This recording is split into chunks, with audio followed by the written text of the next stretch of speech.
Hello, I'm Paul Innes, Professor of Shakespeare Studies, and welcome to my channel Shakespeare for All. Today I'll be talking about Macbeth. This is one of 3 videos on the play dealing with characterisation, plot and context, and in this one we'll be discussing context. Now at the end of the videos I offer some useful study tips together with a list of keywords. I use the 3rd Arden edition for quotations, but any edition with supporting material is fine. If you want to know more, please remember to subscribe to the channel. Now, there are 2 main layers to the context for this play, the historical context and the cultural context. Historical context is the recent arrival on the English throne of the Scots King James VI. Now, for the first time in history, we have a united kingdom headed by the renumbered James I. The cultural context is how this supposedly Scottish play works in the context of English Renaissance London. What does it mean for Shakespeare's company, and ultimately what does it all mean for the play? There are 3 main elements we're going to look at. 1, the new nation state. 2, rebels and invasions. And 3, religion and witchcraft. So we'll start with the new nation state. The play has 2 minor but significant characters, Banquo and Fleance. They are the legendary ancestors of the House of Stuart, became kings of Scotland after the end of the family of Robert the Bruce. They were the stewards of the royal household. Stuart, that's how it comes about. King James is one of the Stuarts. This means he's supposedly descended from characters who appear in the play Macbeth. He is now King of Scotland and England in Shakespeare's London. James and his mother, Mary Queen of Scots, were both what we call minority monarchs. This is not the same as minority government in a modern parliamentary democracy. This is a king or a queen who becomes monarch when they're a baby or a young child. It plagued medieval and Renaissance Scotland, and it led to overly powerful lords like Macbeth. Now, Elizabeth I, James's immediate predecessor, never did specify an heir to the throne. Everyone assumed it would be King James of Scotland because he was her closest living relative. He was the great-grandson of James IV of Scotland and Princess Margaret Tudor, Henry VIII's older sister. This made her aunt to Elizabeth I. This is pretty tenuous stuff. I mean, James is not that close in our terms to Elizabeth, but he's still the closest living relative. He's called a cousin. Watch for that term, it has resonances. It just means in this period any reasonably close relative, and James is the closest. Now, the Tudors were always paranoid about civil unrest based on other people's claims to the throne because they didn't have a very good claim themselves. It was very, very tenuous. They won the Wars of the Roses because everybody was exhausted. That was Henry VII, Elizabeth's grandfather, Henry Tudor. An English term, a commonly used phrase for the Wars of the Roses that he finished, is the Cousins' War. There's that word cousins again. Also during the reign of Elizabeth, Queen Mary of Scotland, Mary Queen of Scots, James's mother, was a significant threat to her throne. This led to various problems, ultimately culminating in, after Mary's death, the possible invasion by the Spanish Armada with help from Catholic rebels, or at least that was the fear, that was the terror at the time. This is a Renaissance monarch's worst nightmare, an invading enemy army supported by insurgent locals. That's what you get at the end of Macbeth, right? The play has contemporary resonances. This would be picked up by an English Renaissance audience. Now, in the last few years of Elizabeth's reign, there was a great deal of faction fighting. You could argue she was losing her grip, but it was really about who might be the successor and who might be the party that welcomed the successor, because they would have the power. The main fighting that seemed to go on was between the Queen's chief minister, Robert Cecil, and her disgraced favourite, the Earl of Essex. Now, eventually Essex's resentment at the way he perceived the Queen to be mistreating him exploded into open rebellion. Just before he tried to take over London, he paid Shakespeare's company to put on a performance of Shakespeare's play Richard II, which is about a monarch being dethroned, and Elizabeth knew this. Now, Essex was in close communication with James of Scotland because he thought the Scots king, would be the next king of England as well. So too was Cecil. So you can see the faction fighting. It's pretty murky stuff. And Shakespeare's company was involved in some of this, associated at a distance with King James, which explains why James renamed Shakespeare's company the Lord Chamberlain's Servants as the King's Servants when he arrived on the English throne. Now, don't read too much into this. People are always talking about the fact it's the King's men. They weren't the King's men. That implies a close relationship. They were the King's servants. They were his liveried company of players for fun, for entertainment, for theatre and stuff like that. They probably didn't have a very close relationship with the new king, but it's a bit of a coup in the theatrical world to get the royal warrant. These are the people who are patronised by the king directly. It also gives them a lot of freedom from interference by the city authorities. So it's like a royal warrant today. However, James's popularity did not last very long, partly because of his personality, but mostly because he was Scottish. Okay, the English don't like anybody, especially each other. But this is a Scots king, and what's the worst thing you can possibly do? Give all the money to the Scots that came with you to England, which is what he does. Naturally, because he thinks he's inherited a vastly more wealthy country. So, resentment among the aristocracy at these new favourites pouring into London. That's where the word baronet comes from, by the way. James invented it and sold the title for money because he bankrupted the treasury. So, you have a Scots king who favours the Scots aristocracy and favours the English faction that brought him to the throne, Robert Cecil and his friends. And he's a radical Protestant. He is a continuation of Protestantism, and quite a lot of Catholic lords were hacked off at this because they were hoping that the next monarch would be Catholic, and that didn't happen. So they tried to blow up Parliament with the king inside it. The gunpowder plot. That happened a year before Macbeth, okay? Just before the plays performed. And if you want to know about religion and witchcraft, you'll see in the description elements of James's extreme interest in hunting devils and witches and writing about demonology and so on. This is a really useful website. It's historyextra.com. It's a very, very good little article on James's obsession with the black arts. So have a look at that. It's good fun. So now we're on to the study tips section of this video. And I've tried to arrange this in a way that's reasonably logical so that you can keep track. We're going to start with the Weird Sisters, the witches. They are the ones who set up the play. They begin the play, they set up Macbeth, and they prophesy the future Stuart line via Banquo. They're only in the play really for 3 scenes. They start the play, they meet Macbeth and Banquo and speak the first set of prophecies, and then in Act 4, Scene 1, Macbeth visits them and they speak the second set of prophecies, which are crucially important because of the lineage of the Stuart kings. That's the last time they turn up in the play. Now, one element which is worth working into an exam essay, if you can manage it, or a standard essay, is the performance issues with the witches.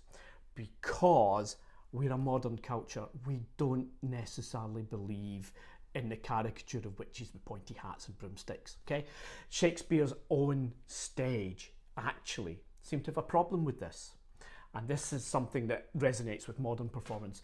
Any actor, director, cast member will tell you that it doesn't matter how good your Macbeth is or how good your Lady Macbeth is. If you don't get the witches right, your production is going to fail. That's just a problem. It's a cultural shift.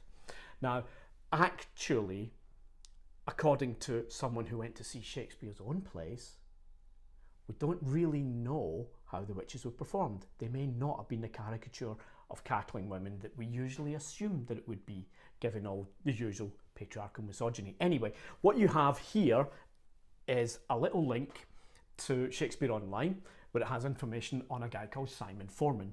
He went to see Macbeth in London in Shakespeare's time, and he describes the Weird Sisters as nymphs or fairies. So it's not certain how they were actually performed, even on their own stage. But what that does is it points to an issue with the witches. If you're going to mention the witches in an essay or an exam, mention how difficult they are to perform correctly, because that reminds your examiner you're aware that it's a play. That relates logically to Banquo and Fleance as ancestors of the witch-hunting King James. Banquo meets the Weird Sisters along with Macbeth on the way back from the battlefield in Act 1, Scene 3, and they speak a prophecy, riddling prophecy about Macbeth, and then they speak one about Banquo. Lesser than Macbeth and greater, not so happy, yet much happier, thou shalt get kings, though thou be none. So Macbeth tries to kill him. He does actually kill him, but Fleance escapes. That's where the Stuart kings come from. And when the witches are visited by Macbeth in Act 4, Scene 1, and he presses them for more and more information, an apparition they bring up shows him, and this is actually a quotation from the scene directions for the play, a show of 8 kings, the last with a glass in his hand and Banquo. That is usually taken to refer to a mirror being presented into the audience where King James might in person have been there as a member of the audience for a state command performance. It's about the central symbolic importance of the line of Banquo, not Macbeth. So these are alternative lines of succession. So to bring this together, what does that mean for the play, and what does it mean for the character Macbeth and the throne? In Act 1, Scene 2, in between the two scenes at the beginning of the play where the witches turn up, you have a cut scene to the King Duncan in War Council. He's receiving reports from the front line, and a bloody captain comes in. I don't mean he's a bloody captain, I mean he's covered in blood because he's been fighting, okay? And he calls him Brave Macbeth. He's the one leading the armies. And he talks about this guy cutting his way through the entire enemy army till he gets to the leader, the traitor, and chops him into little bits. He unseamed him from the nave to the chops. He opens him up. Macbeth is a killing machine. What's Duncan's response to this? Oh, valiant cousin, worthy gentleman. Why isn't the king leading his own armies? Why is he relying on a powerful, related warlord to do his dirty work for him? He's acknowledging that Macbeth is valiant. He's also calling him a cousin. Watch for that word, it's so important. Macbeth is related by royal blood. A couple of scenes later, Macbeth's turned up at court. He's been invested as Thane of Cawdor. And Duncan turns to his sons and he says, we will establish our estate upon our eldest Malcolm, whom we name hereafter the Prince of Cumberland. That's Cumbria. It belonged to Scotland in the period. And it's almost like modern British monarch making the heir to the throne Prince of Wales. It's an honorific, it's an acknowledgement that you're next in line for the throne. And then he turns to Macbeth and says, we're coming to visit you next. From hence to Inverness, he says. Now, by this point in the play, the members of the audience should be taking bets on how long this guy's going to last. Because he's relying on Macbeth to fight for him. He has invested his son as his heir and ignored Macbeth. Now, you might think that's not an issue, because of course his son is his heir and he's going to be next in the throne. That's not how it worked in medieval Scotland, and there's a hint of a memory of that in the play. Macbeth, in aside to the audience, says, Prince of Cumberland, that is a step on which I must fall down or else o'erleap. He sees it as a problem. Malcolm is now in his way as well as King Duncan. Now, like I say, Shakespeare's not going to understand the lineage issues of early medieval Scotland, but there's a memory in the play that this is something that Macbeth is going to have to deal with. And I've given you a little link, you'll see at the bottom of the screen, to Nick Aitchison's book on Macbeth, subtitled Man and Myth, and he gives a family tree of the Kings of Scotland. And what you'll see is that the Kings of Scotland do not operate by the rules of primogeniture in this period. The king is not succeeded by his son, he's succeeded by his cousin from an alternating line of succession. There's that word cousin again, right? The reason for this, we think, this is just a theory, is that it's safer because it means that the king is being succeeded by someone of equal royal blood who's a proven warlord, and that matters in medieval Scotland. You have to be good at hitting things, otherwise you're not going to deal with rebels and you're not going to deal with invading armies. You have to be a war leader. That then avoids the perennial problem that you have in the later Scots aristocracy, Scots nobility, Scots monarchy, of minority governments, babies coming to the throne who can't do the job. This system was designed to stop that happening. Duncan has stopped it. That's the historical problem for the historical Macbeth. Now, like I say, Shakespeare's play isn't going to understand that, but it's there. So what we're beginning to talk about actually is how the play works in its own context as an English Renaissance performance in London. So we have resonances. There's a closely related warlord. He's militarily more powerful than the king to whom he's related. Remember the Wars of the Roses with the Cousins' War, and historically, inheritance by cousins in early medieval Scotland avoids minority rule. It keeps a powerful warlord in charge. Duncan is not a powerful warlord, Macbeth is. That's a problem. It also brings up memories of civil war and invasion, shades of the Spanish Armada crisis. These are very raw resonances for an English Renaissance audience. This is only 18 years before the play is performed. They're consumed with anxiety about lineage, succession and religion. What happens when you have an invading army helped by internal rebellion? That's what happens to Macbeth at the end of the play. That is not a coincidence. You also have the immediate context of the gunpowder plot, 1605. Macbeth is 1606. The importance of equivocation as a linguistic trick, as defence by the Jesuit father on trial for treason for the gunpowder plot, and that's referred to in the Porter scene. It's central in Macbeth. What do the witches mean? What is their riddling language of opposites? What are these oxymorons? How do you interpret it? That is a very, very precise set of references. Right, so now we're on to the keywords for the play. The first one up is primogeniture. This is the inheritance of the kingdom by the eldest son of the previous monarch. In early medieval Scotland, this meant that King Duncan disinherited Macbeth. The play doesn't understand that, but there's a problem there. The reason why Scots history didn't do this was to avoid minority rule. You needed a strong king who was also a warlord. In the world of the play, King Duncan is the king, but he's not the one with the military power. Macbeth is. That creates a problem. That leads to cousins. Who cousin? C-O-Z-E-N. It's an oral pun. It's quite common in the Renaissance. Someone who cousins is someone who deceives, steals, lies, cheats, destroys. Cousins, cousin. That refers to, or it has resonances of the Cousins' War.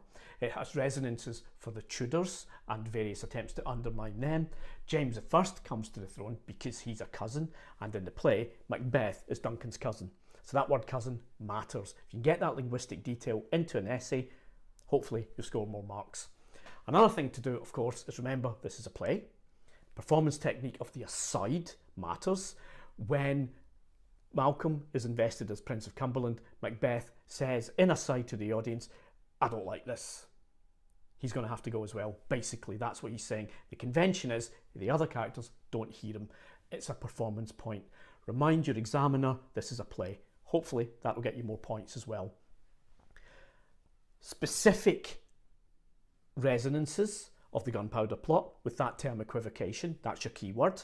That's to do with the way the witches balance opposites. Can you believe them? Can you understand what they say? Which of these opposite meanings is the true meaning? Macbeth gets it wrong. Banquo ultimately, well, his descendants benefit from it. And the Porter refers to the gunpowder plot trials with equivocation. All of that resonates through the play. Just to finish off, remember the extreme centrality of the prophecies. It doesn't matter what element or which element of the play you're dealing with, bring in the witches and those prophecies, because that is important in terms of the context. It's actually quite critical. The witches set up the world of the play. So whatever you're doing with the play, good luck with your studies. And if you want to know more, there are videos on plot and characterisation for Macbeth, so please remember to subscribe.